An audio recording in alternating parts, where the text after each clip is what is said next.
Welcome, it is Mitch. I am on YouTube. If you haven't already, please subscribe to the channel.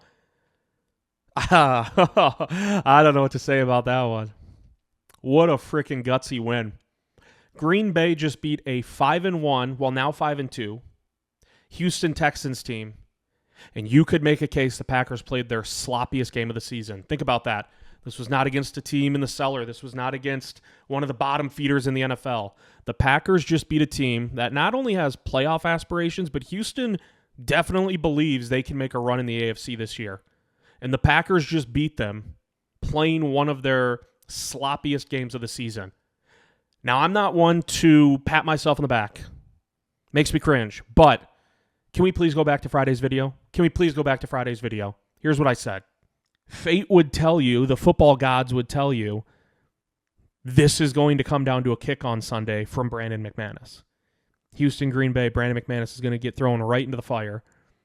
And this is going to come down to a 45-yard kick from Brandon McManus. We'll see if that comes to fruition. I hope it doesn't. I hope Green Bay can win comfortably, although I think that would be somewhat surprising. Now, keep in mind, I could have taken the easy way out. I could have said, hey, the football gods would tell you this is going to come down to a field goal attempt from Brandon McManus. I one-upped it. I said, someone else is going to probably say that, right? I said, this is going to come down to a 45-yard field goal attempt from Brandon McManus. It came down to a 45-yard field goal attempt from Brandon McManus.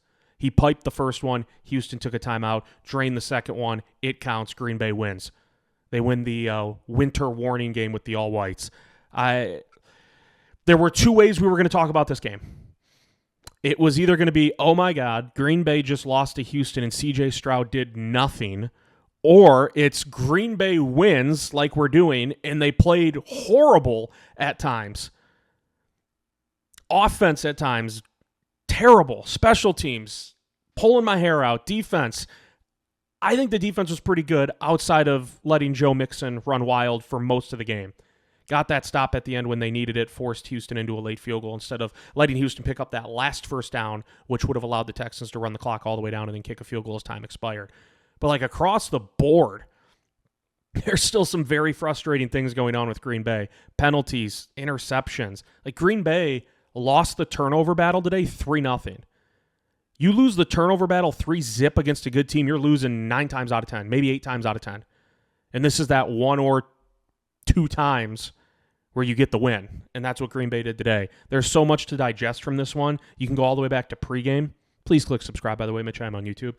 Jair Alexander, pregame, just talking smack to Stephon Diggs, and there was a video and like a freeze-frame picture. It's like 20 Packers and then Stephon Diggs for Houston, and they break it up. My only concern throughout the game, I texted this to a couple of buddies. I love the energy from Jair. I love that edge. Like, I'm sick of Packer teams, I should say Packer defenses, that in a big game get gashed on the ground and Green Bay loses and they just look soft and they get pounded into the ground.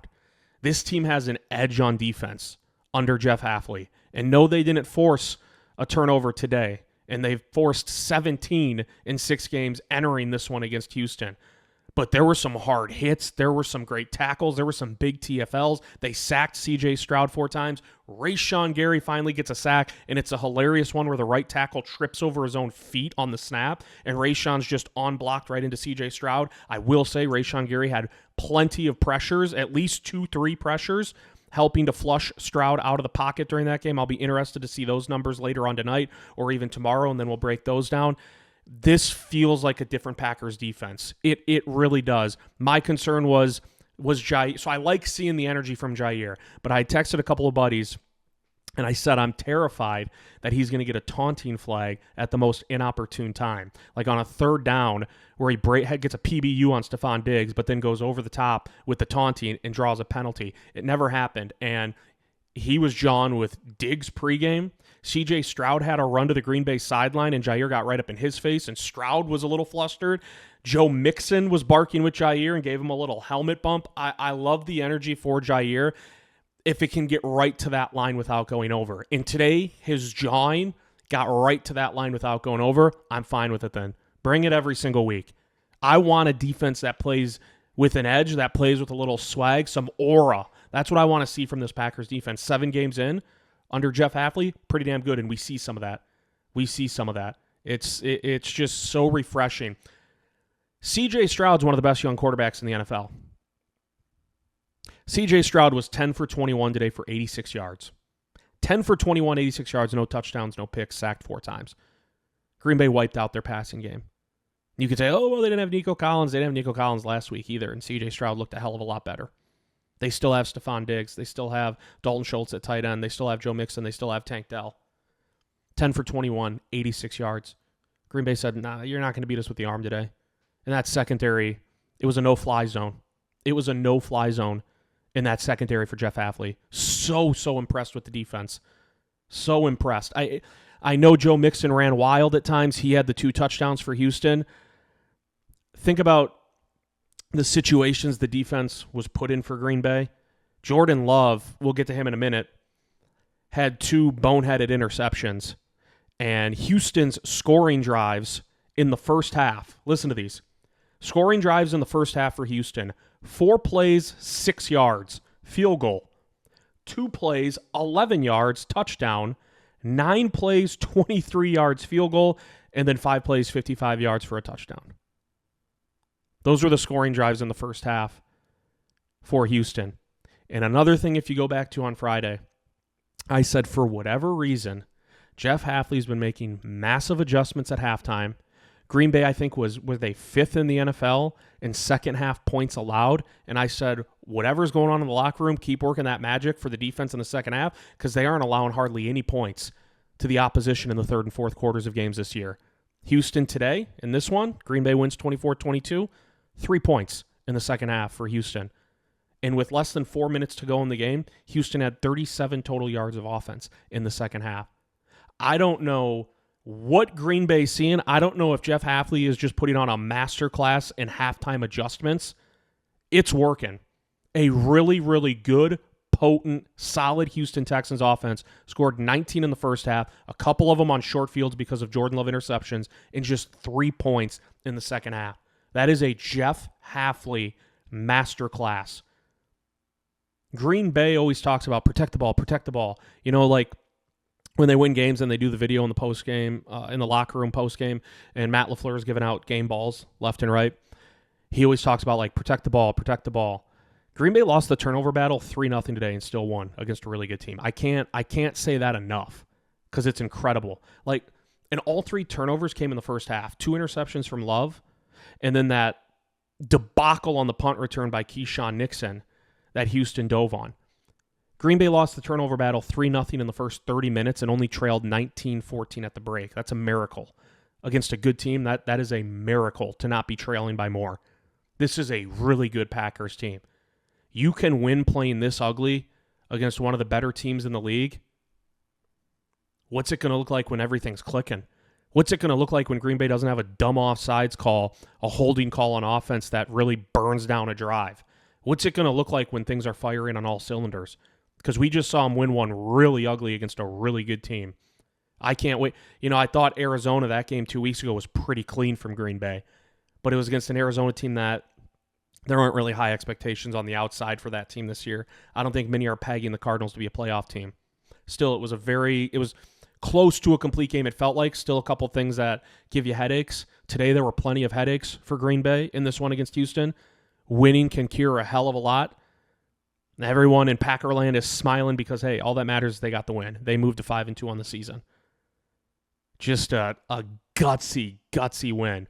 And we got to see Jordan Love in a 2-minute drill. When you needed points, you needed to get into field goal range, and he executed. There were a couple of passes where you're holding your breath, but they got the job done. That's all that matters. I think the tone was set on the first drive when Houston had the ball. I really do. Jordan Love throws an interception. Houston's set up in prime position. I think they're inside the red zone already.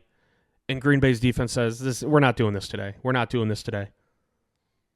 They hold Houston to 3. That first drive for the Texans, 4 plays, 6 yards, and a field goal. You hold Houston in that offense to 3 after a big momentum-shifting interception. The momentum kind of canceled out. Sure, Houston takes a 3-0 lead, but 7-0 looks a lot uglier after an interception early on, like the one that Jordan Love threw. In the defense, I don't even call it bend, don't break, because there were many drives where Houston started out in Green Bay territory, and so your defense is immediately behind the 8 ball. And time and again, someone stepped up and just kept stepping up for Green Bay. Quay Walker goes out with a concussion. Eric Wilson, dude looked like he was shot out of a cannon on a couple of plays. Stroud was sacked 4 times. I'm going to scroll here real quick. I'm pretty sure Eric Wilson had 2 sacks, and he had a TFL, at least 1 TFL outside of the sacks. Eric Wilson, 2 sacks, 4 TFLs, and that's in spot duty. 4 TFLs and 2 sacks for Eric Wilson, filling in for an injured Quay Walker. Kenny Clark had a beautiful TFL where he just came right through the center of that Houston offensive line and bottled up Joe Mixon in the backfield. Stroud was pressured early. He was pressured often. Green Bay got to him 4 times. I told you guys, Stroud's mobile, not to the degree that Green Bay had to worry about with Jalen Hurts, Anthony Richardson, Kyler Murray. And Stroud finished the game with 5 rushes for 19 yards. That's not going to hurt you. Green Bay's been doing really good containing mobile quarterbacks. They didn't really have to contain too much today in this one. And we saw Hafley cut things loose. I mean, there were multiple third downs. I'm looking at, Houston's second drive of the game. It's a third down, and Hafley has 7 lined up across the line. Like 7 dudes, just boom, boom, boom, boom, boom. All lined up next to each other. He brings 4, drops 3 of them. Xavier McKinney's unblocked on the edge, sacks CJ Stroud. X-Man getting into the sack department. Just such a crisp design and a crisp call that fooled the Houston offensive line because they had 5 blockers. Green Bay only brought 4 and still figured it out. Fooled that Texans offensive line. I was so freaking happy with the defense. It is Mitch. I'm on YouTube. Please subscribe if you haven't already. Packers beat the Texans 24-22. We're doing instant reaction. There were some bad things. One of my buddies brought up an interesting point. Jordan Love threw those 2 interceptions, and a lot of people on Twitter were saying, like, oh, gosh, this guy's Favre-esque. And I think when we compare Jordan Love to Brett Favre, oftentimes it's always because of the interceptions. Brett Favre is a Hall of Famer. Brett Favre is a Super Bowl champ. I saw Jordan Love thread the needle past a safety on a dot to Tucker Kraft on a touchdown in the first half. And when he threw that touchdown, I was texting my one buddy who was bringing this up to me. I said, I thought that looked Favre-esque. You know, some of these throws Jordan Love's making, it's easy to say, wow, that looked like Rodgers. I'm telling you, if you go back and watch that touchdown where he just threads the needle, sure, Rodgers has done that and did it many a times in the green and gold. That reminded me more of Favre than it did Rodgers when Love did that.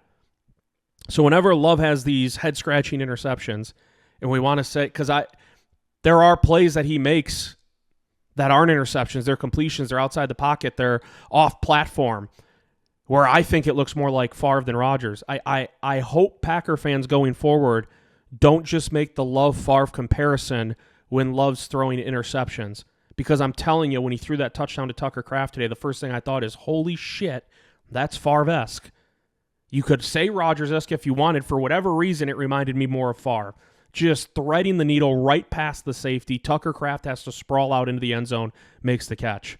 And so I hope Packer fans can do that going forward, because it seems like the large majority on Twitter, whenever there's a Favre-Love comparison, it's always after an interception. There's many throws he's making for completions and touchdowns that also remind us of Brett Favre. And I thought that one to Tucker Kraft in the end zone was a perfect moment to shine a light on that. But the interceptions, like I said, this was a sloppy game, a messy game. You just wonder, the first one, he's really trying to thread the needle to Wicks, and it gets deflected and then picked, and Houston nearly runs it back. Thankfully, it wasn't a pick six. Texans get held to a field goal. The second one, I'll have to look at the all-22 from like Love's perspective from behind instead of the broadcast view. Looked like it was just an overthrow, but he, again, double coverage. Incredible play by the DB from Houston, but a throw that you can't really make. I do like that it appears Jordan Love has the mindset that he believes he can make any damn throw out there. I like that, but it also leads to some head scratchers like the 2 interceptions today. But they won, so not many people are going to talk about the interceptions from J-Love because the Packers won and because he had 3 touchdowns and he was 24 for 33 for 220 yards. Special teams, again, you win and your new kicker makes a 45-yarder to ice it. That's going to be the talk of the town. But there are some issues with special teams. The Keyshawn Nixon play, I guess if you want it, because he didn't muff it. Two things. And if you missed it, the first half, Green Bay gets a great stop on defense. Houston punts it back. Keyshawn Nixon looks like he's going to go up and make a fair catch. He bails at the last second, just bails out of it. And the ball bounces like right by his feet, but there's other bodies in the area, and it hits Corey Ballantyne's foot or leg, and Houston dives on it. My two biggest issues there are, one, just catch the ball. Like when Jaden Reed's back there, I never see him let it bounce unless it's way over his head. Jaden Reed fielded a punt in the end zone today, and I'm like, what the hell are you doing? And he got tackled at like the 6-yard line. Like those are two just crucial mistakes that you can't have. You're receiving it while you're backpedaling, like running back into the end zone or like right around the 1-yard line. Just an inexcusable mistake from Jaden Reed. But Nixon's, to me, might have been worse because he had two blunders. The first one is everyone's thinking you're making the fair catch and you bail out at the last second.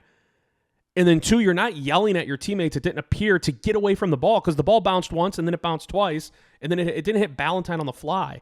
And it looked like Nixon was like frozen and he was just staring at the ball.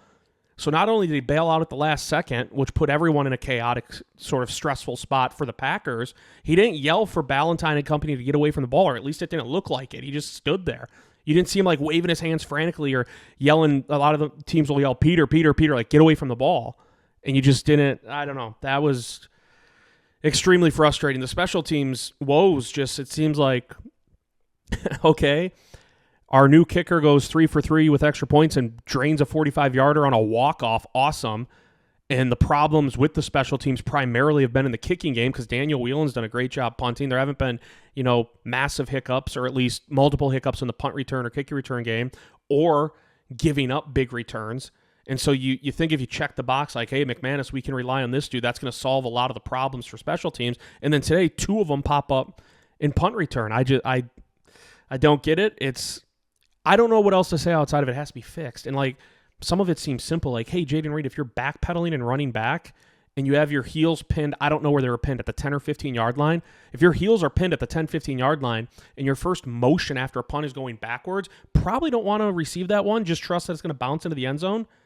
And instead he receives it, gets tackled. I think it was around the 6, 7-yard line. Just, like I said, inexcusable. But they should be easy fixes, but are they going to pop up again? I don't know, because we saw two massive mistakes on punt return by two different guys, Keyshawn Nixon and Jaden Reed. The broadcast blamed Ballantyne for the punt return blunder where it hit off his foot. He didn't freaking know. He wasn't looking at the ball. He's in pursuit of blocking someone, and he sees his returner right next to him, like assuming that he's going to receive the ball, and then he backs out. And then that same teammate's not yelling at him to get away from the ball because Ballantyne doesn't know where the hell it's going to bounce at. I thought that was a bit odd that the broadcast blamed Ballantyne for it. I put 100% of the blame there on Keyshawn Nixon. And then the Texans scored a touchdown 2 plays later. Joe Mixon ran one in. Another short field for Houston where they had it at the 11-yard line to start a drive. So, like I said, there's many things in this game that are still frustrating. I would say primarily in special teams. But you come out with the win, so we're going to sweep a lot of it under the rug. Mitch, I'm on YouTube. Instant reaction. Packers beat the Texans, moved to 5-2 on the season. Please subscribe if you haven't already. I do have a couple more notes here. The Packers, one of their touchdown drives, I looked this up just because I was so flabbergasted that this was a fact. Josh Jacobs has been in the league since 2019. Josh Jacobs was a bell cow for the Raiders, meaning like plenty of touches. He's not known as like the receiving back that, Aaron Jones was for Green Bay, or that somebody like Christian McCaffrey, like he's not that sort of receiving back.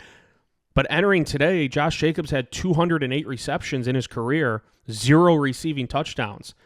Green Bay tried to get him one on a screen. Houston sniffed it out, and then I think it was the very next play, a dump down to Jacobs where he caught it around the 5, I want to say, and then danced his way into the end zone. That was his first ever receiving touchdown in the NFL. That blew my mind.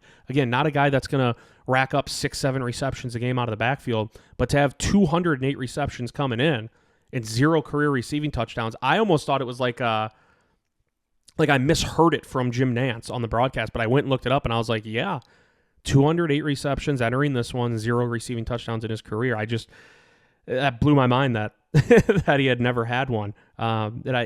CJ Stroud, another one of my notes here, 10 for 21, 86 yards. At halftime, he was 5 for 11 for 44 yards. And I kept saying, like, man, at some point, he's too good. You can't keep him under wraps 4 quarters. Green Bay did. He didn't do hardly anything else in the second half. It was almost identical numbers. 5 for 11 for 44 yards at half. Stroud finished the game 10 for 21 for 86 yards. Yet Houston led 19-14 going to the break because of all those miscues and turnovers by the Packers. There was a crucial second half drive where Green Bay goes down, they score, they go up 21-19. And I'm sitting there thinking, all right, because I like CJ Stroud. I think he's a really good quarterback. I'm like, how are they going to respond now? And on a third down, past years, we know what Green Bay's doing. Those cornerbacks are playing a mile off the line of scrimmage. If it's 3rd and 7 or 3rd and 8 or 3rd and 9, Green Bay's corners are going to be 15 yards off the line of scrimmage. Jeff Hafley says, screw this. This is a new regime. I'm blitzing. And he brought the house on 3rd down on the very next drive after Green Bay scored to go up 21-19. I love that. And they got the stop. Green Bay got the stop. Eric Wilson filling in for Quay Walker was absolutely remarkable. Huge sacks in the second half. And this Houston offense that's been so prolific and so damn good. I know they didn't have Nico Collins, but they didn't do squat. Like, they didn't have Nico Collins last week and they put up 41. And I'm looking at CJ Stroud's game logs from this year. Last 4 weeks, 345 passing yards, 331, 192, but with 3 touchdowns. Today, 10 of 21, 86 yards. I mean, it's crazy how good the Packers' pass defense was. Absolutely insane. And so this is a game where you count the lucky stars. And you count them as much as you want. Because Green Bay played a really good team. Green Bay played pretty bad at times, still came out with the win. 24-22 final. I'm amped. That's a big one. Huge win for Green Bay. And now your new kicker, and he's a veteran, so Brandon McManus, he knows the ropes, right? Like he's going to be ready to go. He was ready to go for this kick. But I still think confidence can come and go. And for him in his first game to have a huge it's on his right foot to win it or lose it at that point. Now, if he missed that kick, I'm not going to say Brandon McManus lost the game for the Packers because there were plenty of other mistakes throughout the game. But for him to come out in his first big spot, have it be his first game with Green Bay, and he drains it, that gives you a wealth of confidence right up here. Because I'm sure kickers can be kind of, unique, kind of different, right? I bet you there was a little part of Brandon McManus going into this one where he's like, man, it didn't work out for Anders. It didn't work out for Braden. Of course, both of them are young kickers. Anders was a rookie last year. Braden Arvison a rookie this year. But part of McManus in his mind might have been going like, is the kicker spot just jinxed since Mason Crosby left? And so I think for him to drain that 45-yarder, that's got to give him an abundant amount of confidence moving forward. Like I said, you look back at this one at the end of the year, the only thing people are going to be talking about is, it was a win. Green Bay beat Houston. Not, man, Jordan Love had 2 weird interceptions. There were 2 huge gaffes in punt return for Green Bay. Nope. When November turns to December to January, we just look back at this one and we're like, yeah, thank goodness Green Bay moved to 5-2 instead of 4-3. That's what they did. Packers take out the Texans. We'll have plenty more videos throughout the week and then prep for the matchup Green Bay has a week from Sunday against Jacksonville. But a huge one in Week 7, 24-22 over the Texans. It is Mitch. I am on YouTube. Please subscribe if you haven't already. We'll see you next time.